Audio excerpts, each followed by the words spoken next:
lại kêu hàng xóm về bảo là em nhớ chị ấy. Mà em với chị kia là đang câu kết với nhau để hãm hại em phải không? Con có chuyện thật. Sao như thế được? Con như thế được? Như thế là làm gì con làm thế này, con không bao giờ làm thế này đâu. Không có tài cháu con nữa. Đấy, mà cháu con nó cho phải cho con nào.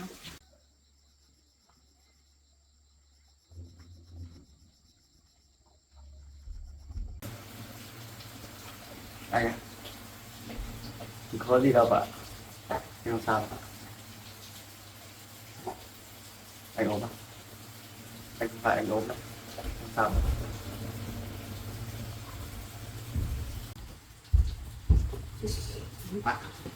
Anh chăn lẫn bèn này. Chân gà hết rồi con ạ.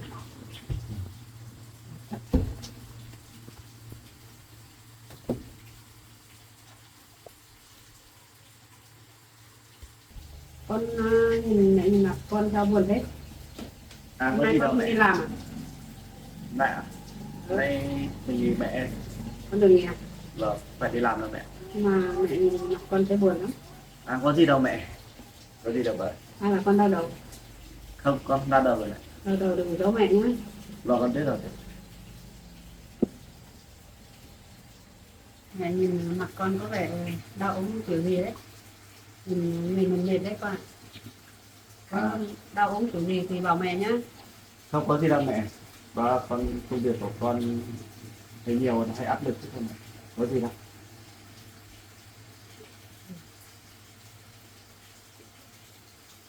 Con đi mệt thì con ở nhà nghỉ nhá. Hai mẹ con đi làm. Hai cho con đi với. Không, con không đi nữa. Con mệt rồi con ở nhà nghỉ thôi. Em con nhé. Con tính được. Dạ. Với mẹ vợ con đi cẩn thận nhé. Ừ. Đi ra đây sớm như vậy nhé. Con mệt thì con nghỉ nhá. Vâng. Hai mẹ con đi làm.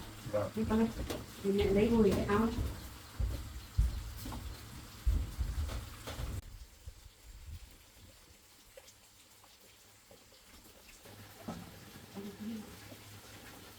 Con ơi, Dạ. con mệt thì con cứ ở nhà nghỉ nhá con nhá. Vâng, con biết rồi. Hai mẹ con đi về sớm thôi. Vâng. Đi thôi, con đã.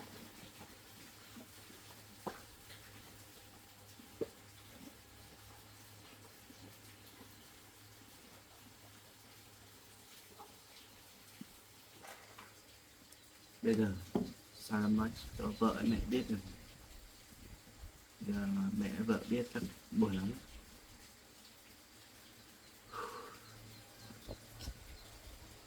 Biết làm chuyện nào.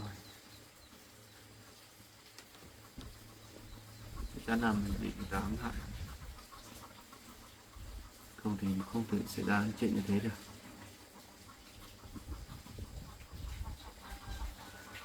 Không có thể ở nhà thế được.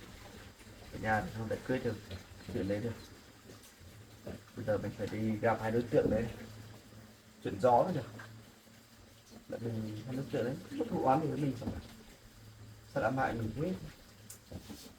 Bực.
Sao hôm qua mình lại ngồi ở đây nhỉ?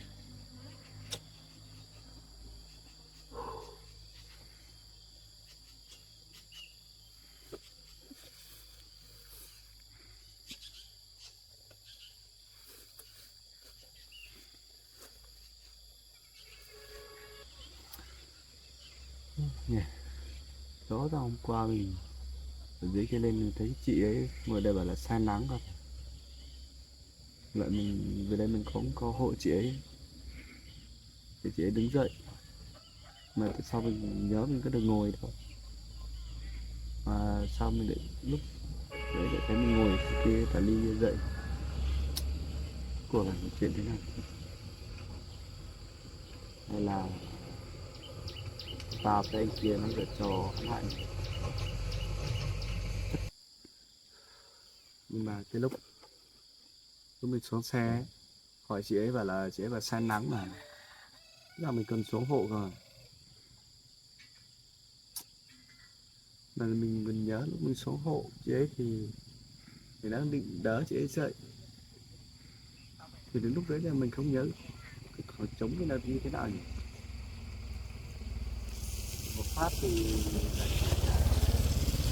bật đi kia dậy, à, chắc có khoảng trống đấy, xong mình nhớ gì chắc chắn là cô kia với em kia là hãm hại mình rồi. Không tự dưng mình ngồi ở tà ly kia cả, lại tự dưng em đấy nó xuất hiện từ lúc mình ngồi tà ly kia chứ, chắn là chuyện đấy rồi. Chắc là cô ta hãm hại mình. Bây giờ thì mình không có đủ chứng cứ để mà đấy nữa, thì khó ấy.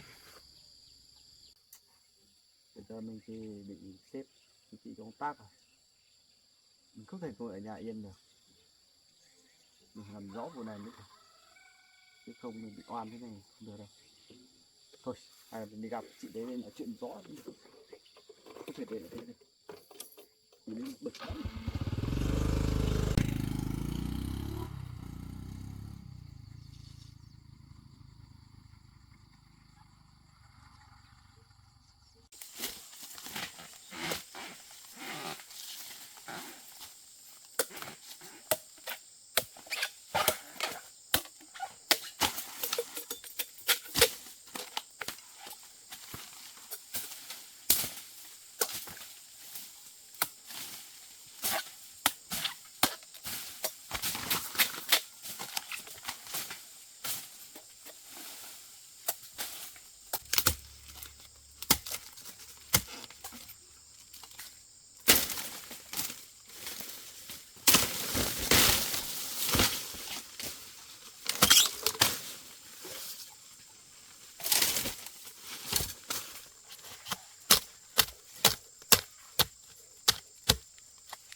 Con ơi, bây giờ mấy con mình bóc về mình không lấy đi bán nữa, luộc xong mình tước xong mình phơi khô để bán được nhiều tiền hơn, bán tươi thì được tiền ít lắm.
Đi bạn.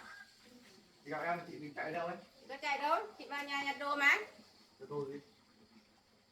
Trong nhà ấy, nhặt ngô mà. Đấy, em về gặp chị đấy, chuyện hôm qua ấy. À, chuyện hôm qua à? Em vẫn còn mặt mũi về gặp chị cơ à? Em không thấy Gì? xấu hổ à? Sao gì? Rõ ràng hôm qua chị có phải là chị với em kia để hãm hại em phải không? Hãm hại đâu? Em làm với chị như thế cơ mà. Em có được làm gì đâu. Rõ ràng em còn nhớ em lúc nhá. Em đi qua đấy thì em gọi chị gọi em nhá. Thì em đi xuống. Em xuống đây em bảo là em đưa chị về. Thì chị bảo chị không đi được. Thì chị bảo là em đỡ chị về. Thì em đỡ chị về rồi thì em đỡ bắt chị là một lúc là một chuyện là nó chỗ khoảng trống đấy là nó như thế nào. Tóm lại là chị cứ biết là em ôm chị ở đấy á. Bây giờ em đừng có bày đặt chuyện nữa. Không bao giờ có chuyện đấy. Không bao giờ có chuyện em ôm tự dưng em ôm chị đâu. Còn cãi à? Lúc đấy em còn ôm chị sờ soạn chị ấy. Còn may chị gọi được cái ông hàng xóm về cứu chị ấy. Không thì em làm vớ vẩn với chị rồi. Không bao giờ có chuyện đấy đâu. Chắc chắn chị với em đấy là mưu kế để làm hại em rồi.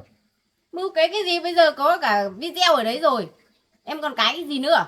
Từ cái lúc em đấy chị ấy thì em không nhớ gì nữa. Mà lúc em tự dưng em lại ở tà lim mà ngồi dậy ấy, mà em thấy trong người em thấy choáng váng lắm. Em không biết là vấn đề gì ấy. Chắc chắn là chị với em kia để hãm hại em rồi. Lại cái em kia tự dưng là lúc em ở tà lim dậy ấy, thì lại thấy em kia có mặt ở đấy. Chị nói cái chỗ đấy xem thế nào. Thì em ôm chị sờ soạn chị xong là chị kêu cái em kia mới đến cứu chị. Không bao giờ có chuyện đấy. Nếu mà có chuyện em mà ôm chị ấy, sờ soạn chị ấy, chị kêu thì em cũng biết rồi. Bây giờ em đừng cãi nữa. Tại sao thế? Tại sao cái chỗ lúc em ôm chị thì tại sao em không biết gì? Cái này chị cũng không biết. Và ôm lúc nào? Bây giờ chị theo em lên trên kia đi giải thích với sếp của em đi. Còn giải thích cái gì nữa? Cái lúc đấy chị đang đứng ở cạnh đường em kéo chị ra cạnh đường ôm sờ soạn đấy, còn lên giải thích cái gì nữa bây giờ ấy? Chịu cái ngăn nhè. Rõ ràng lúc đấy chị bảo là với tay em bảo là kêu mệt em mới xuống xem chứ. Chị không được kêu gọi em đâu à? Không tự dưng em có xuống à?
Em làm với chị như thế bây giờ còn về nhà chị để làm to mồm à? Em muốn chị kiện em không? Được rồi, em không bao giờ sai đâu. Chị kiện chị cứ kiện đi. Rồi, chị sẽ làm đơn kiện. Rồi chị cứ kiện đi. Bây giờ ấy, em bị sếp đình chỉ công việc rồi. Em không sợ đâu. Kể cả bây giờ em có mất việc ấy thì em phải làm chuyện này rõ ràng thì mới được. Chứ không để như thế được. Phải tự dưng là em đi xe ra kia xong em thấy chị ở kia là em Xuống đây em ôm chị đâu. Và lại chị có phải vợ em đâu mà em đi ôm. Bây giờ không phải cãi nhiều nữa. Em đừng có mà lúc nào cũng lấy chuyện ra đến nhà chị gây gổ chị nhá. Không, cái này chắc chắn là chị hãm hại em rồi. Chị hãy nói rõ cái chuyện này để với sếp em đi. Em đi về đi. Không. Không lúc nào cũng về nhà chị để làm to chuyện này đâu. Đây Rõ là- ràng em ôm chị ở cạnh đường rồi, bây giờ còn về làm chuyện to làm cái gì? Chị nói thế mà nghe được ạ? Chắc chắn là chị hãm hại em rồi. Qua ấy, chị với em kia ấy đưa em lên trên cơ quan của em đấy để gặp sếp ấy. Lúc đấy là sếp đình chỉ em ấy, thì em thấy mặt của chị tươi lắm. Mà lúc không sếp chưa thấy nói đình chỉ em ấy thì thấy mặt chị hầm hầm kiểu gì ấy. Chắc chắn là chị với em đấy là mưu kế để hãm hại em rồi. Chị ấy là em mất việc phải không?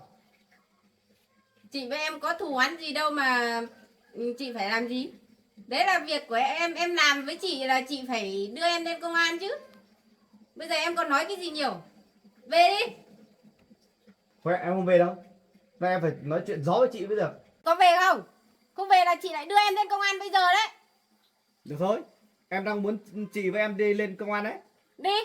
Đi, đi. Dù em có mất việc ấy, em phải làm việc vụ này rõ ràng mới được. Thôi, bây giờ chị thay đổi ý rồi. Chị ở nhà viết đơn kiện thôi. Chị không đi công an nữa đâu. Đi, lên với em Thôi, gặp chị sếp của không đi em. nữa đâu. Cái gì mà tao bảo lên trên mà. Chị ở nhà viết đơn.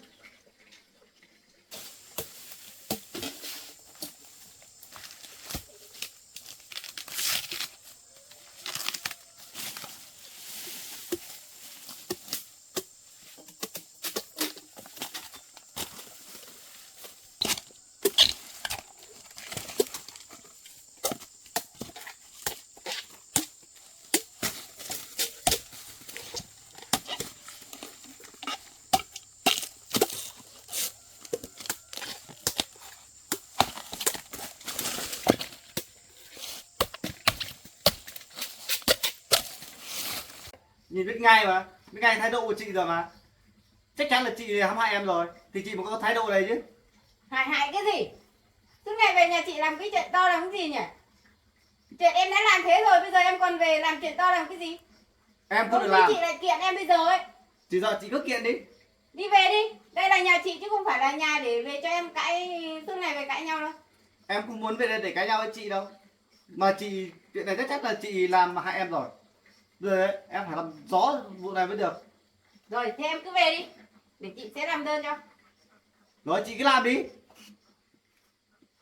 Nói còn cãi. Không được, chị đi theo em lên trên đi.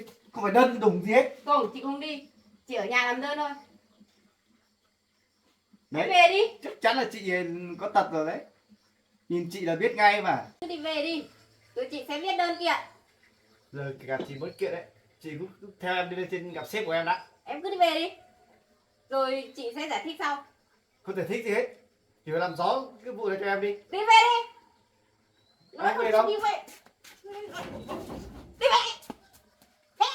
Chị đừng có mà quá đáng như thế nhá. Có đi về không?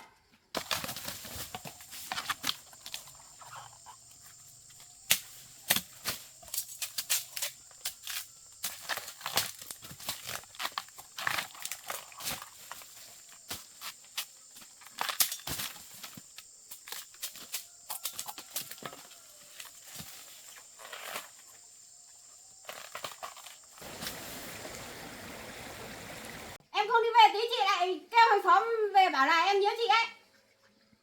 Rồi lúc đấy em phải chịu trách nhiệm ấy. Được rồi. Đi về đây. Em sẽ về. Mà em về để em đi gặp cái thằng qua với chị kia đã. Về nhanh. Mà chị ấy, giờ này mà chị không biết là đơn kiện lên trên sếp của em ấy, thì chiều em lại xuống nhá. Cứ đi về đi. Có chị biết.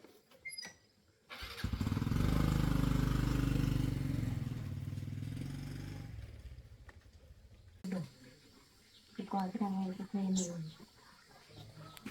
mình hạnh thằng này thì thôi đi tìm thằng em kia. Nếu mình chết đấy mình phải gọi cho nó chết đấy.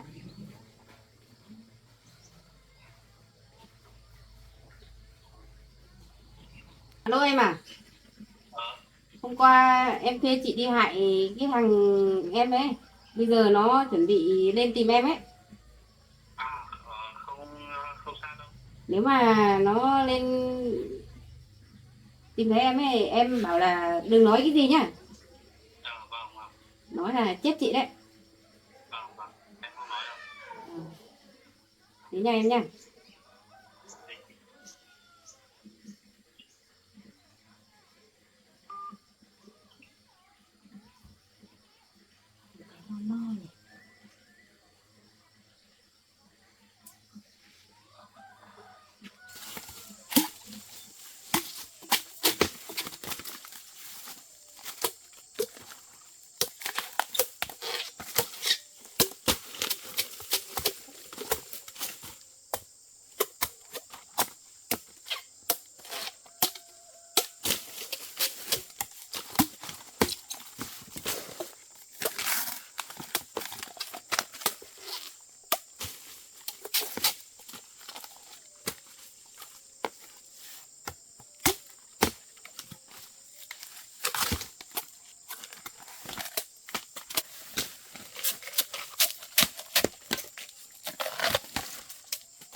Nào mang mẫu mẹ con mình lại về bóc tiếp nhỉ.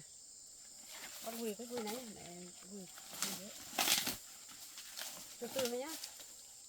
Nặng lắm không? Nặng thì chia một phần cho mẹ.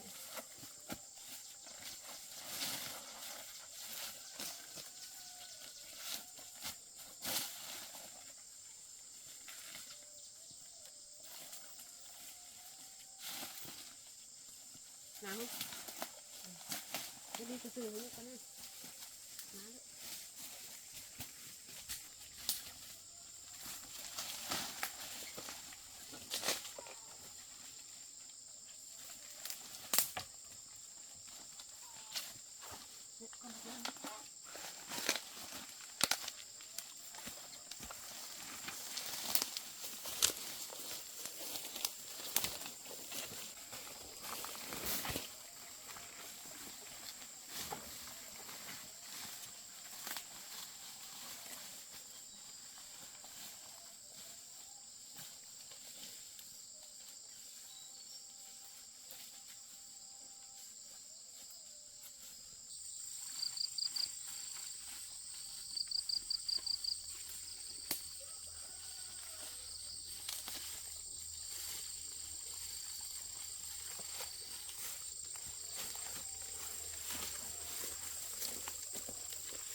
Mấy má.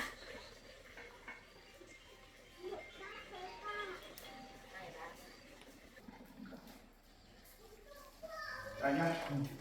Đâu anh? Anh đây có chút việc ấy. Chuyện hôm qua. Uống nước. Vâng, cần đâu. Này anh số anh hỏi về chuyện hôm qua. Giờ em có thể kể rõ ràng về mọi chuyện hôm qua em nhìn thấy được không? Còn kể đi nữa, hôm qua quay video lên công an đó ra thế còn nhìn nữa. Anh nói thật đấy. Giờ em là người dân thì em hay làm đúng nhiệm vụ với dân đi. Anh nói thật ra đi. Hôm qua em quay được video như thế rồi bây giờ còn như nào nữa? Anh ấy, chắc chắn đấy. Một chuyện không phải là như thế. Chắn là anh ấy cấu kết với chị kia để hãm hại em phải không? Đâu, hôm qua em thấy thế thôi, em có câu kết gì đâu, em làm gì đâu. Em anh hay ở nhà đâu. Dạo này anh hay làm gì không? Đâu, anh vẫn ở nhà mà. Ở nhà anh quanh ở nhà thôi, có đi làm gì đâu. Toàn ở nhà, làm việc nhà thôi. Thật thế gì? Vâng.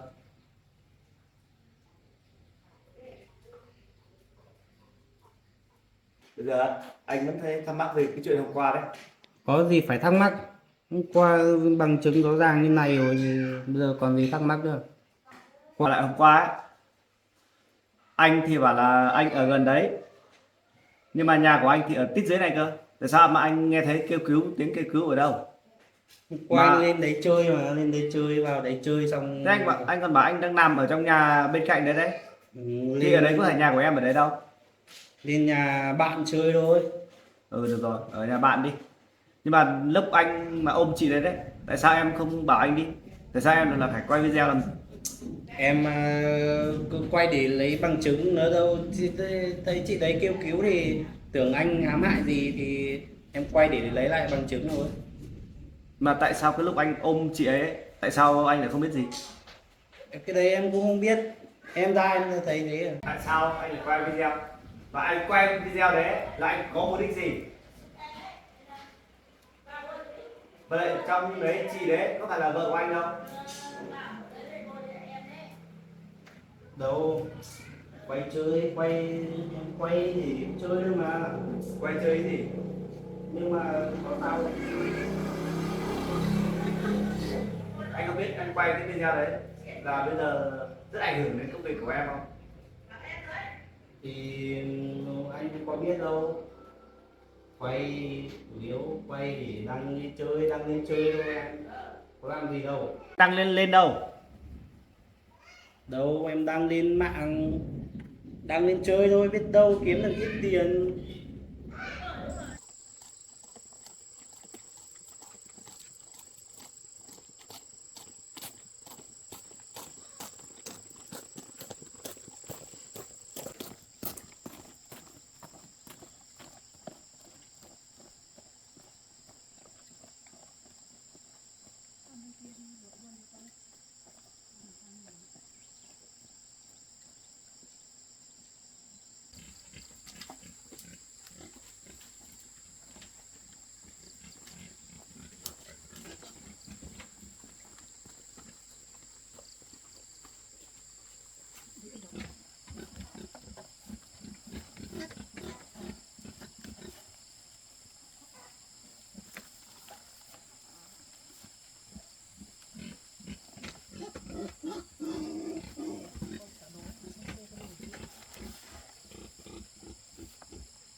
Của mẹ về cái cây này ra xong tí mình nhóm lửa chỗ này, xong sôi ở đây thôi.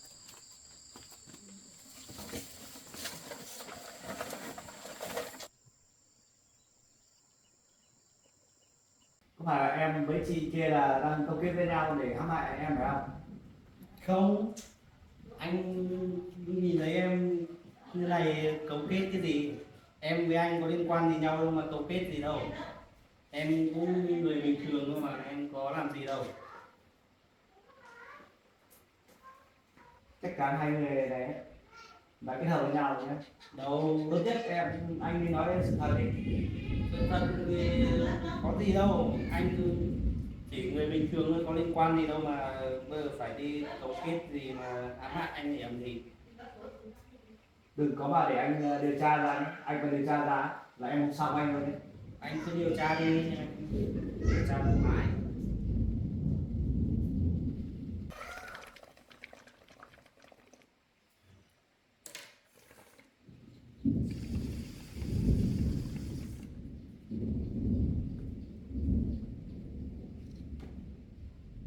Còn cái việc anh mà mất việc thì không liên quan gì em đâu nhá. Em không biết gì đâu. Em qua Linh thì em cũng chỉ bảo thế thôi. Tất cả đều tại hai người hết đấy. Đâu, tại ai đâu. Em có làm gì đâu, qua Linh mất việc do anh thôi chứ giờ anh còn điều tra gì nữa. Có gì đâu. Công ty anh thử đi hỏi chị kia xem em không có biết gì đấy là ai đâu. Lúc đấy em vừa đi hỏi về rồi.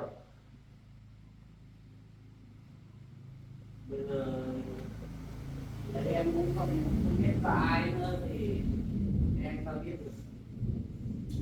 Không thể có sự trùng hợp như thế được. Trùng hợp gì đâu, qua thì qua không thấy thế thôi. Em ấy, thì anh đáng nghi lắm đấy. Tốt nhất anh hãy nói ra sự thật đi. Nói cái gì mà nói, anh cười nhỉ. Thấy chị đấy hôm qua thấy kêu to thì em thấy kêu lên thì em mới ra xem thôi, bây giờ có gì nói đâu. Em người dân bình thường, có gì đâu, làm gì mà phải hãm hại anh để làm gì. với lại anh là công an nhưng mà sao dân thường như bọn em sao dám đụng vào anh làm gì, nó phức tạp ra đụng vào công an.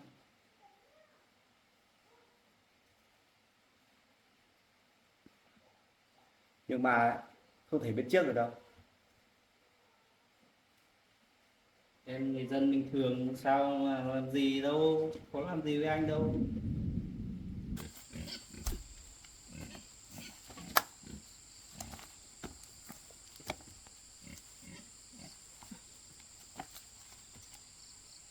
Tôi cho vào chỗ này.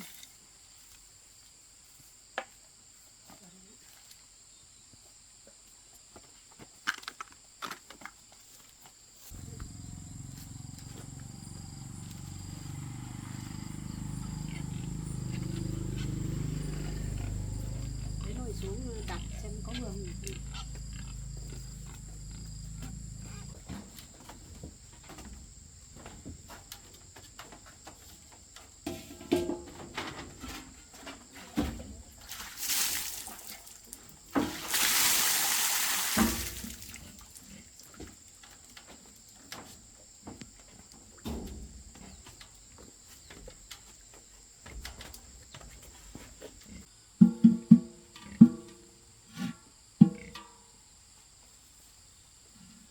Được rồi.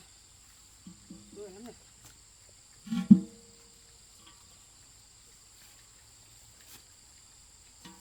Cho nước hay là cho mang trước này. Cho vào xong tí mình đổ nước là nó nhóm lửa, không thì mình nhóm lửa xong là khói phát.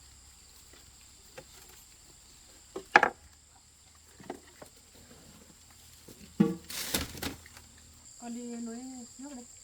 Mẹ cho mang vào nồi.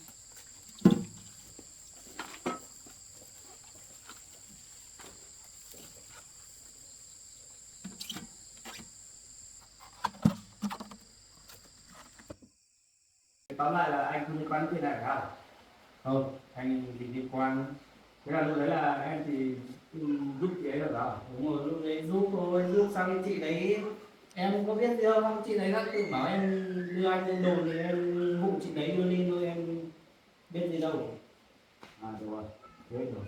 Thế không phải là anh làm đâu. Thì thôi, vậy thì em hay nói cho tiếng thì em cả. Làm sao đâu. Phép. Vâng.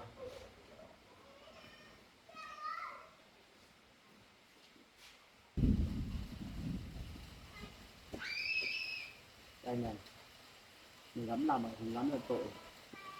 Rồi, chờ đấy.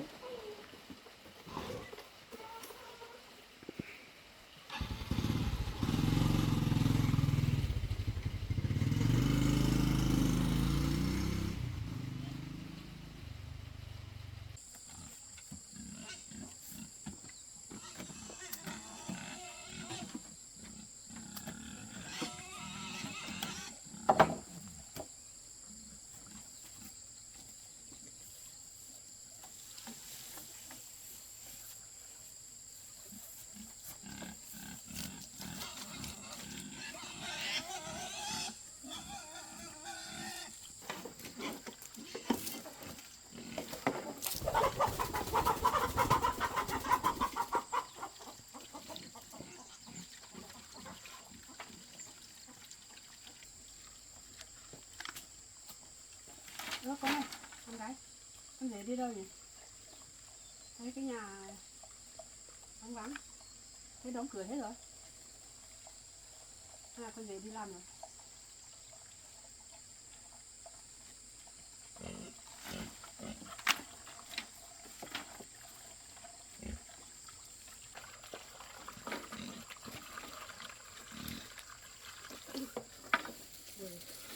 Bằng này nước lúa là gì con này? Nhiều quá chứ nó.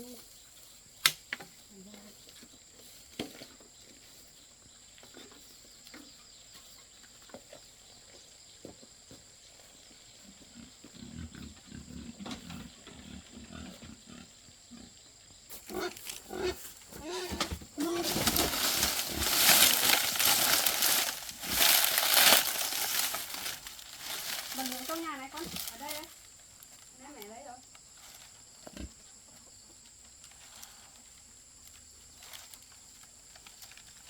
Đây con phụ đất thì mình đấy. lá không.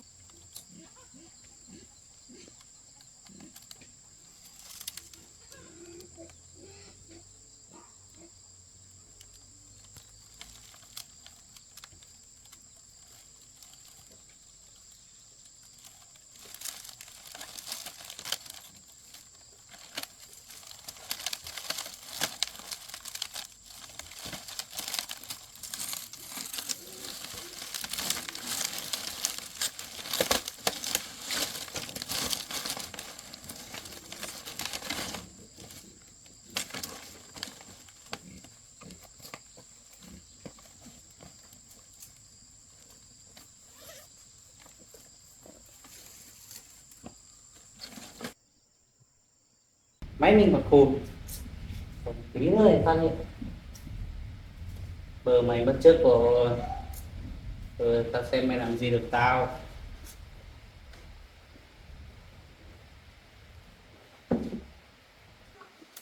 Còn một thằng công an nữa như mày nữa, có ngày tao cũng chưa cử nốt thôi, công việc làm cho dễ, còn thằng trưởng công an kia thì tao sẽ mua chuộc được, đơn giản thôi.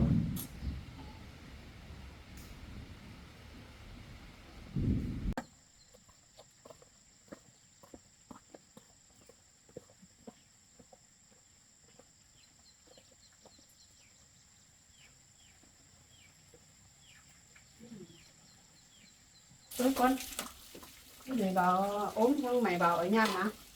Đi đâu mà đóng cửa thế này?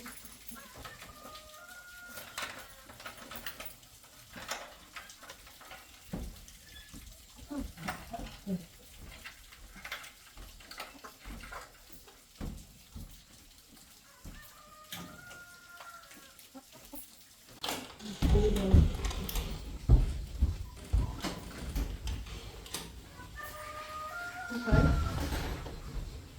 Để cái nào cũng phải đóng hết, đi đâu.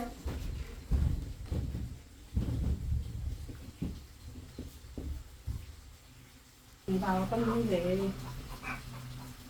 ốm thì ở nhà mà. Hay mấy con đi ra một tí đi không thấy đâu. Hay là con bị mất đi. Có cái tụ tập cứ kia còn để ở nhà hay là có việc gấp quá đi nó quên không được mang người. Hay là có việc gấp thế.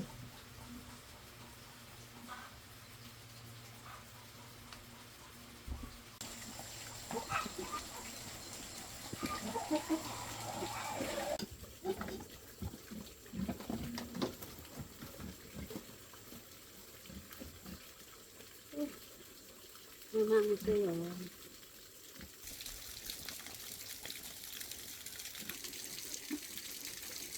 bây giờ nó đợi một lúc xong là vắt ra xong rồi được cái vui kia tiếp để như là cũng có cái chín rồi nghỉ đợi một lúc là vắt ra xong rồi vui luộc cái vui kia tiếp là mấy đó.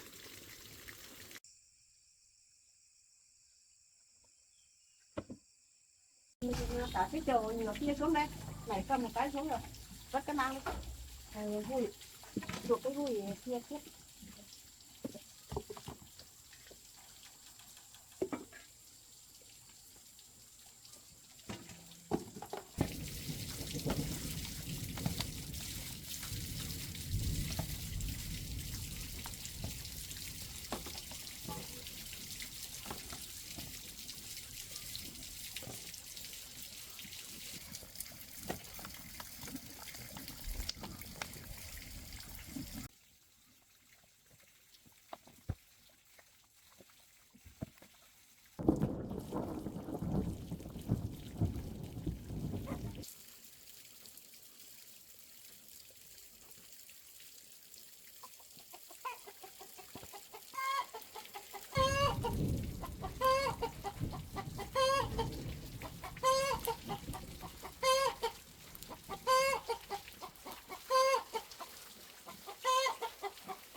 mưa to thế.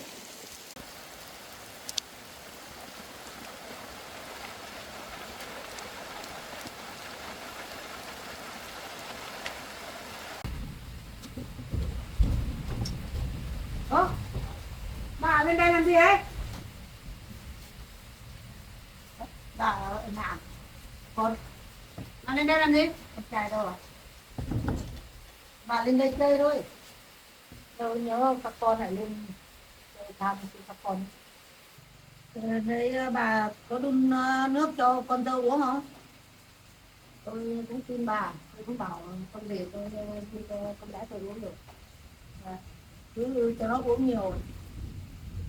Thì bà cứ tin tôi một lần đi, cứ đun cho nó uống nhiều xong cho nó uống ngày mai nếu hôm mai thì nó có con thì cũng tốt thôi. Nhưng được bà thì được làm bà ngoại thì tôi thì được làm bà nội tốt ạ.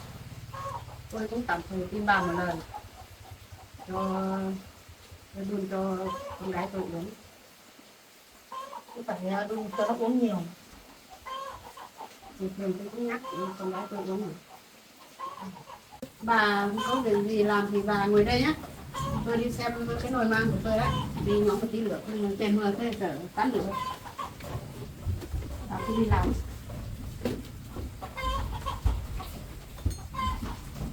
Đi nước. Ống thì ống nước vào còn mình đặt cái này nó hết.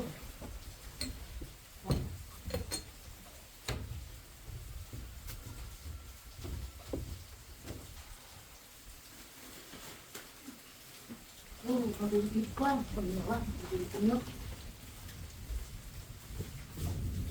Ô nhỉ, con lấy được măng nhiều thế. Măng nhiều thật nhỉ, con muốn nuôi nữa à? Ô nhỉ, một nồi rồi bà. Nhiều thật đấy nhỉ.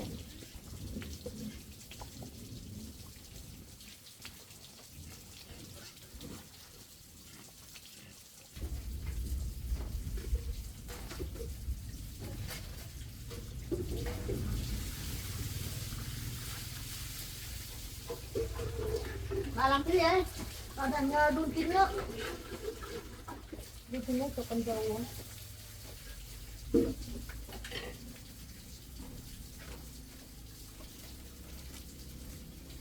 Con ạ, con cứ để đây tí đi mua một cái túi bóng. Xong rồi để nó nguội cho vào túi bóng mình ủ 2-3 tối cho nó mình mấy tước. Khi nào thấy trời nắng mình mới tước mình phơi, không thì không có túi bóng đựng nó hỏng đấy. Để đây cho nó nguội mua túi bóng cho vào. Cứ để kia.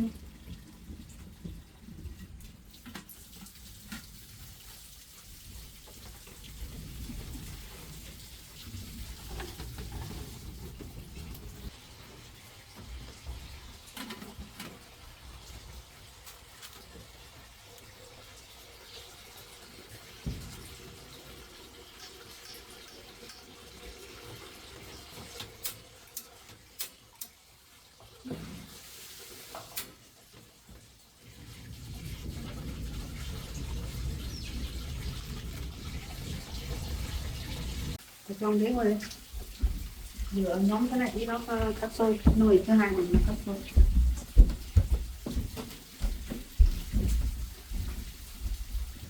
Con này không biết con để đi đâu mà lâu thế thì phải về. Đấy để Để cái nuôi à? Không thôi. Chứ không phải con trai đi làm à? Sáng nay lúc đấy tôi thấy con rể bảo là hôm nay được nghỉ, xong bảo tôi nhìn thấy mặt con rể thấy là lạ. Nó hai mẹ con đi làm bảo con rể ở nhà nó mà không biết đau đầu thế nào, hỏi nó không thưa đâu, nó bảo không sao đâu mẹ, con không sao đâu, mà tôi nhìn thấy mặt con rể tôi thấy là lạ, hay là có chuyện gì vậy, hay là cũng không đi làm, hỏi nó không bảo đâu. Nó áp lực quá đấy bà, nó đi làm áp lực quá đấy. Tôi cũng không biết được, mẹ con tôi đi làm về không thấy ở nhà đâu, phải đóng cửa hết. Vậy mãi đến bây giờ không thấy về, không biết làm cái gì, hay là đi mua thuốc làm cái gì tôi cũng không biết. Chắc nó đi làm gì thôi. Tôi cứ nghĩ thế bà. Ơ, hay là con người đấy. Tôi quên mất. Cơm nước đến giờ. Rồi đi xem Bà đi xem đi.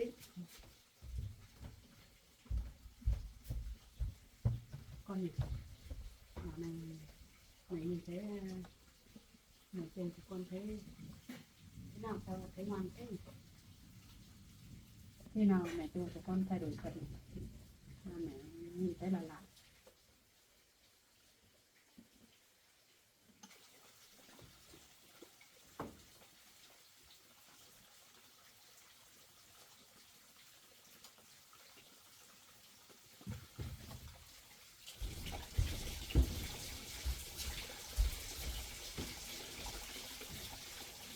Đây, tôi là nước đi con dâu. Tôi là Sôi sắp cạn rồi. Sôi lâu lắm rồi. Con nơi. bà định tính lại hại con gái tôi là tính làm thật đấy. Làm thật mà. Tao không thấy à? Giờ tôi không làm nghề láo đâu mà. Tôi đã nói từ đầu rồi. Giờ tôi làm nghề tốt rồi. Đang mong con uống nhiều vào. Xem mày cùng may thì còn có cháu mình đấy. Bà. Nếu con cháu thì mình mừng lắm. Chưa dám tin bà mấy đâu. Tin tôi đi. Bây giờ tôi không hại đâu. Nếu tôi hại thì con dâu mình á. Thì bà muốn xử lý tôi như thế nào cũng được. Nhưng mà tôi tạm thời tin bà một lần nhá. Nếu bà còn hãm hại con gái tôi thì lần này tôi không tha bà thật đấy. Không hãm hại đâu. Nó làm người tốt thật mà. Uống đi con.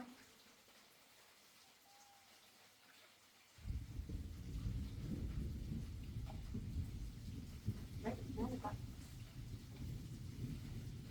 Con cứ uống đi, uống nhiều.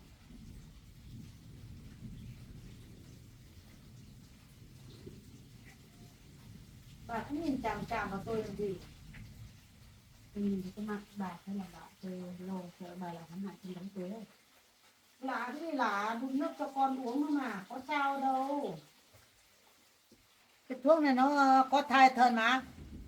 Sao bà còn đi theo tôi xuống em kia đi hỏi rồi. Rõ ràng rồi, bà bây giờ còn nghi ngờ gì nữa. Tôi thì theo bà đi thì thấy rõ ràng rồi, nhưng mà tôi lo là bà không đồng với em kia. Thôi, bà không nói nhiều, lúc nào cũng bảo không đồng, có đâu. Tôi lo chứ, tôi phải lo cho con gái tôi chứ. Con cứ uống đi con. Không nhiều. Đi tù về rồi. Bây giờ thì mọi thứ thì tốt nhất cũng dành để con dâu thôi. Bây giờ mai cả cái nhà to kia cũng để dành cho con dâu hết mà. Nhưng mà bà nói có phải sự thật không? Sự thật mà. Khi nào cái bà giao cho cái nhà của bà cho con gái tôi đã, tôi mới tin tưởng bà. Sự thật. Giao tất cả các loại đẹp tốt đẹp nhất là giao hết cho con dâu mà. Chắc không phải bà định giao cái nhà cho mẹ của cháu Long à? Không phải đâu.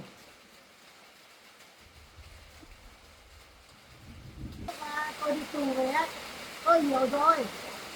Giờ thì cái nước ấy, mẹ cái con cò ấy, là đúng là nó cò thật, nhưng mà bây giờ nó không cho đâu.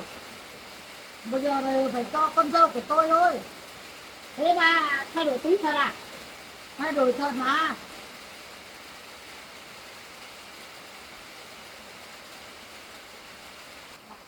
Đúng bây giờ đang mong con dâu nó uống nước nhiều hoặc thì nó có con thôi. Đấy là cái gia đình. Đúng. Thì thế rất là từ lúc hai được từ từ là nước áo người bảo cũng đang no hết thì là nước từ vàng có thì là bôi đẹp quá rồi. Đấy là phải vào ơi. Và biết bà cũng không nói hết.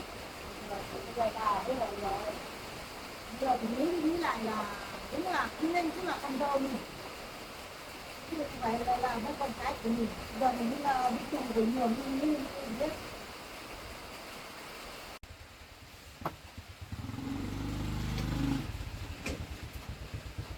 Em mà con Con đi đâu mà bên hết nhà rồi con? Bên nhà đấy. Con có bên hết áo rồi con à? Từ lúc nào ấy? Vừa mới lên. Con làm gì để mà con mệt thì con nghỉ nữa.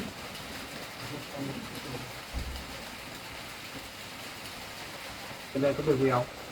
Không có việc gì đâu. Mẹ ở nhà mình thì không có việc gì làm thì mẹ lên đây chơi thôi. Chỉ lên đây xem con dâu có uống thuốc có đều không. Giờ cho con có khỏe tí hơn nào không? Có gì không? Thuốc uống đều à? Có con uống thuốc này ấy, nó vào con là có vấn đề gì đấy? Chỉ cái miệng đấy nhá. Không, thuốc này không có gì đâu con ạ. Thuốc uống thôi. Uống nó phải uống một cái thuốc uống. Mẹ với vợ con đi bác mang về không thấy con đâu. Thấy đóng cửa hết. Đi ra ngoài có chút việc phải quyết em ạ. Việc gì? Việc gì mà sao con không nói cho mẹ biết? Con nói cho mẹ biết đi con.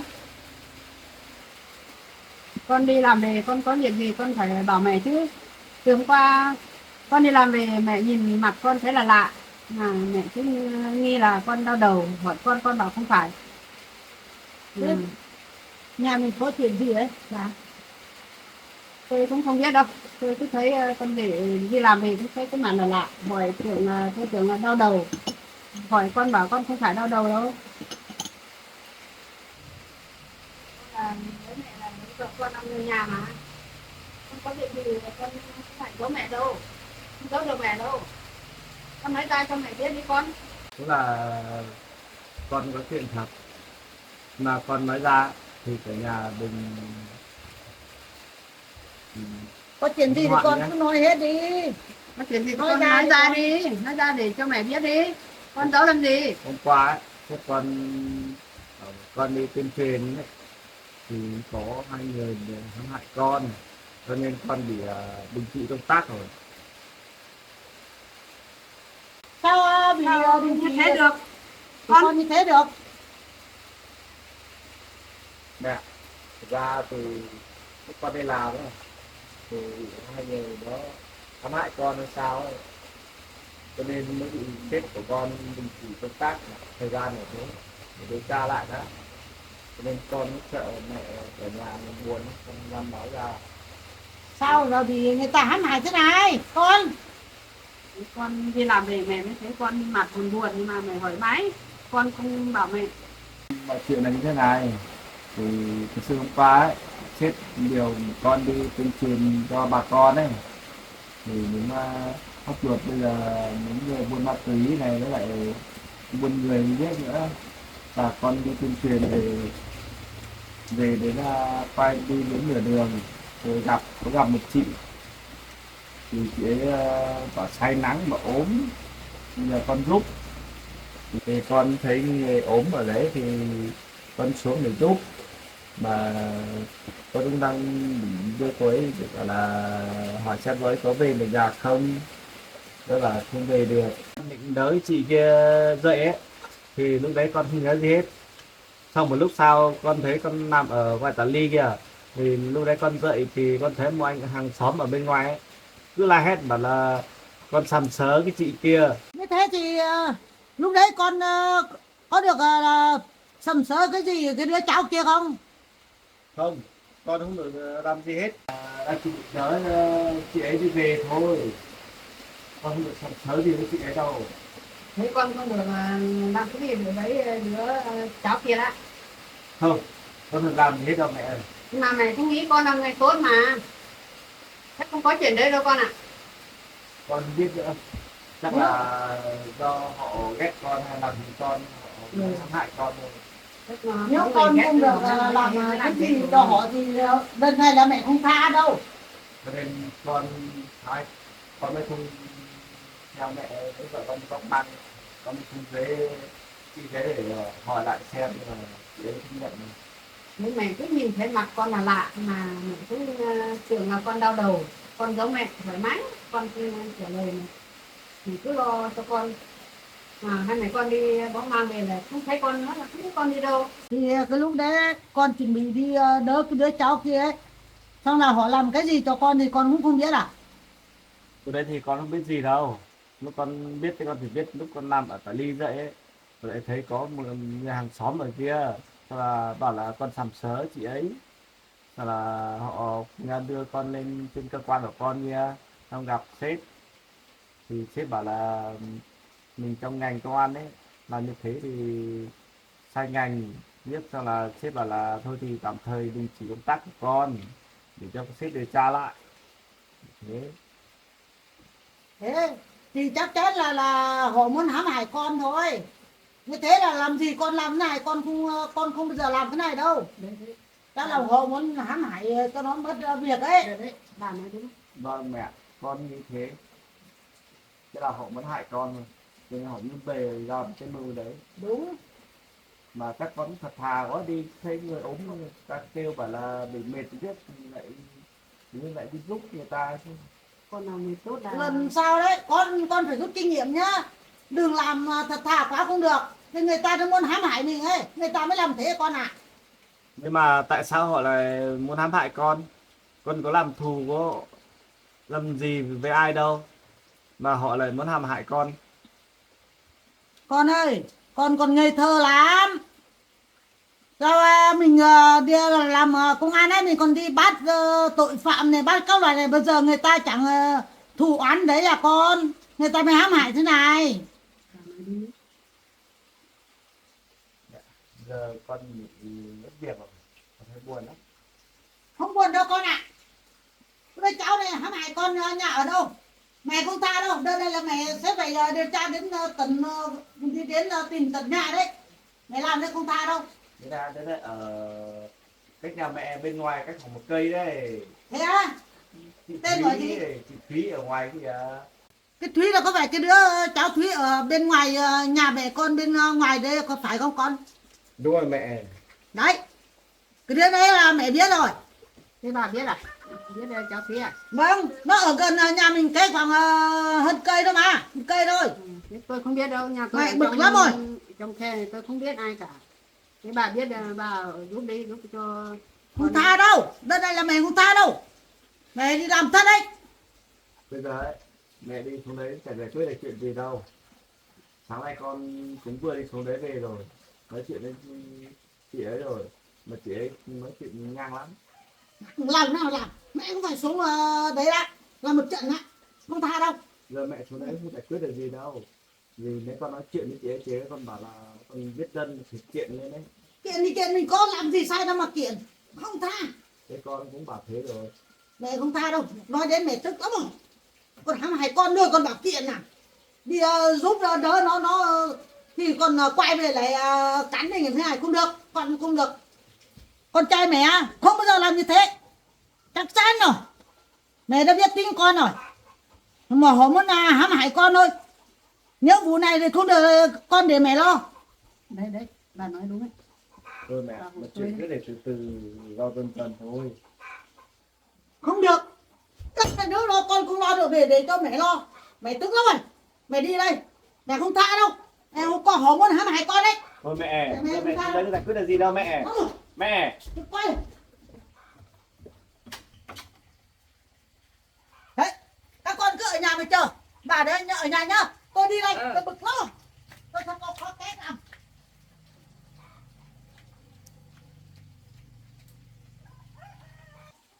Con ạ, cháu họ hãm hại con rồi. Đấy. Vâng mẹ, con biết là họ ám hại con rồi nhưng mà bây giờ mình cũng chưa có chứng cứ gì để bắt họ nhận tội được. Mà mẹ nghĩ con không có chuyện đấy đâu. Mẹ nhìn con là người hiền lắm, mẹ thật thà lắm. Cho nên bây giờ mình phải từ từ để cho sếp của con điều tra xem thế nào nữa. Ừ. Thì mình mới bắt được người ta thì mới cho họ nhận tội đấy. Chứ không bây giờ cũng chưa có chứng cứ gì thì khó. Thôi con ạ, chắc là sếp của con là tạm thời cho con nghỉ thôi.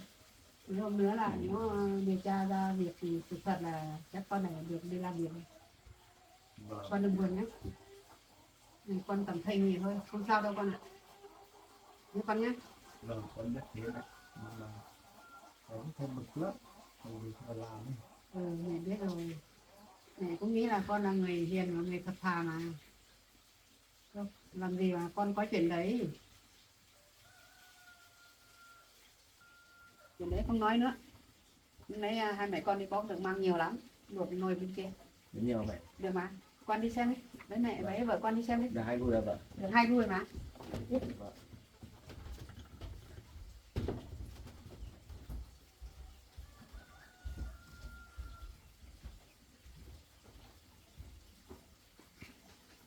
Thế lúc nãy hai mẹ con vớt được một nồi ra rồi.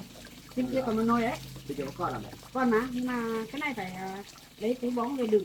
Đựng xong một hôm 2 hôm mình mới trước mới phơi được. Không thì trời mưa thế này trước nó không nên đâu, nó thối. Tốt mẹ, để con nắng nó mình phơi. Túi con gái lấy túi bóng về đựng. Với lại bây giờ còn nóng thế này mình cho vào cũng không nên đâu. Vâng. Nhiều mang lắm con ạ. Con cái tiền của con đấy. Cứ cho mẹ nuôi của con đi xem. Để mẹ nuôi của con giải quyết cho nó. Vâng. Con đừng lo nhá. Vâng. Bây giờ có mẹ nuôi của con nổi rồi. Của con này. Mẹ nuôi của con bây giờ là nhiều tốt rồi. Không sao đâu. Cháu con nữa. Cháu con vẫn cho sạch cho con nữa. Vâng mẹ. Con đừng buồn nữa. Các sếp của con vẫn đang đề ra. Rồi. Con đừng buồn nhé con nhé. Dạ vâng. Bởi vì mấy hôm nay bởi vì sếp đang cho con đi làm, con ở nhà đủ mẹ với vợ làm cái gì. Con đừng lo. Con không sao đâu. Bây giờ có cả mẹ nuôi của con hộ con rồi. Vâng. Ôi, xuống lại xem đứa cháu kìa. Tôi phải làm lại lấy lại công bằng cho con trai cho.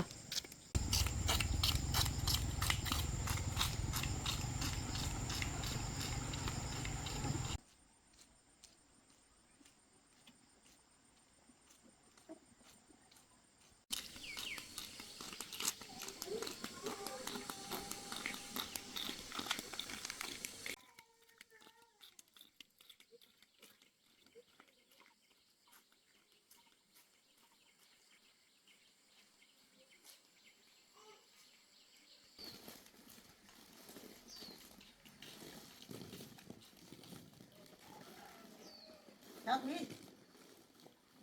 hôm qua cháu đi hại con trai bác này. Cháu chào bác Tiến. Có chuyện gì ấy bác?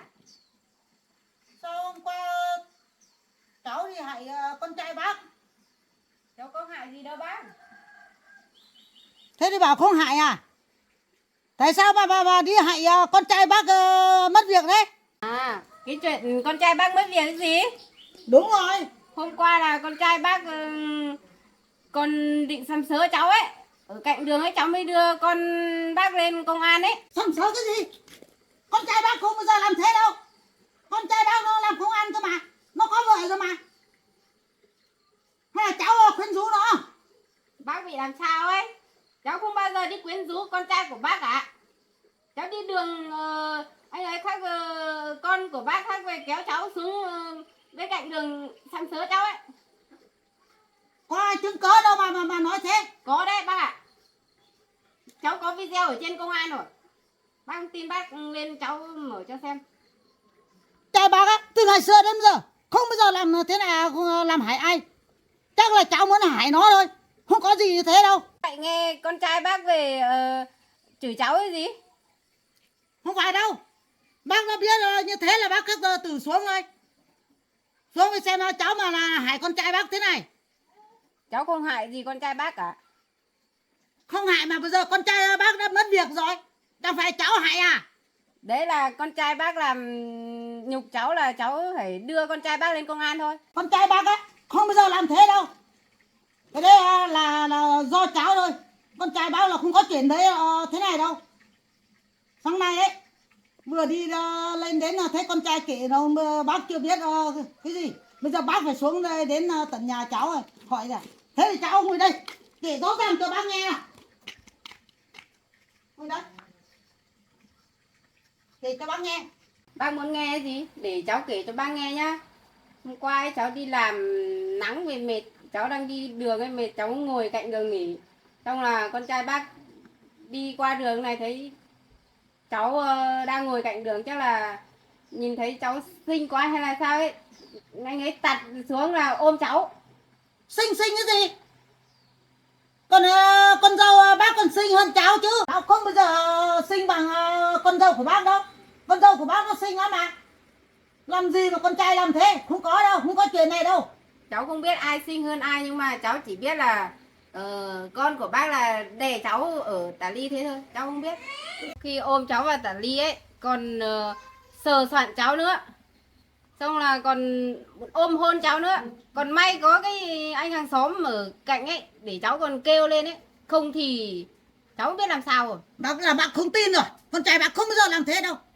Cháu muốn đổ oan cho con trai bác thôi. Con trai bác đấy, chị qua đường thôi, thấy cháu ở đấy, nó bảo cháu nó bảo bị say nắng thì con trai bảo giúp thôi. Cháu thì bảo với tay nó giúp cháu rồi mà. Sao bây giờ cháu mà đổ oan cho con trai thế? Con trai đã nói hết rồi, kể hết rồi. Không phải con trai làm thế đâu. Ăn cái gì? Hôm qua cháu đã đưa anh ấy lên công an rồi, có chứng cứ rồi. Công an cũng đình chỉ công việc của anh ấy rồi. Nếu con trai bác á mất việc thì bác cũng không tha cháu đâu nhá. Mà cháu làm láo này không được đâu. Cháu không làm láo đâu bác ạ. Không làm láo mà làm như thế là con trai bác mất việc à? Không được. Cháu có chứng cứ hết cho công an rồi. Con trai bác không bao giờ tự nhiên mà đi ôm cháu này đâu. Cháu nói này vô lý lắm. Không có. Nói cái gì mà nói đừng vào nói vớ vẩn cho con trai bác nhá. Không thì bác đánh thật đấy. Đấy, đánh đi, bác đánh đi. Đánh thật đấy. Đấy, đánh đi. Tức có rồi. Bác đánh đi. Đánh cháu Bác lại không cho đánh à? bác đi công an đi tù luôn bây giờ ấy.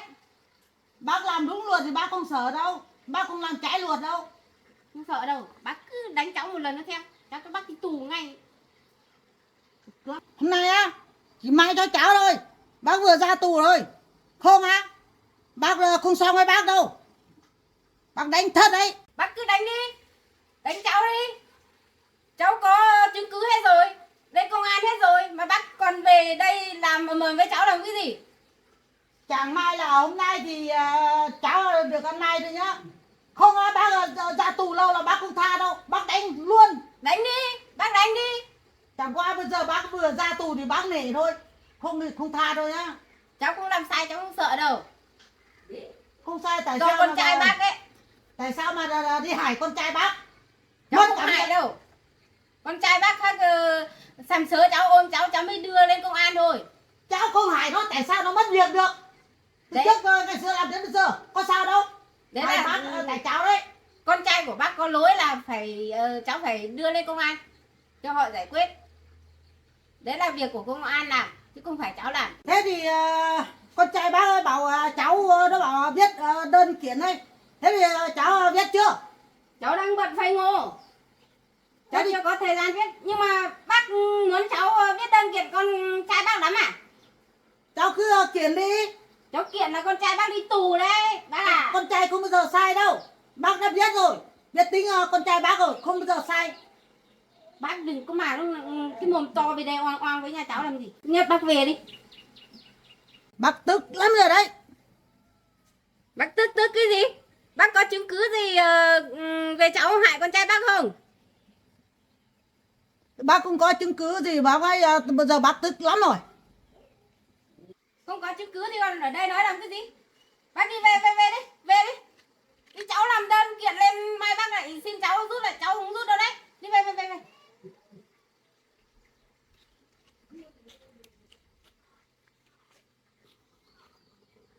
Thế này không đúng. Đấy là tại cháu thôi. Cháu là không đúng. Bác con làm to chuyện làm gì? Bác đi về đi. Đi cháu làm to chuyện bác lại mệt đấy. Nó rồi đấy. Có phải đuổi à? Có em lên về không à? Đi về.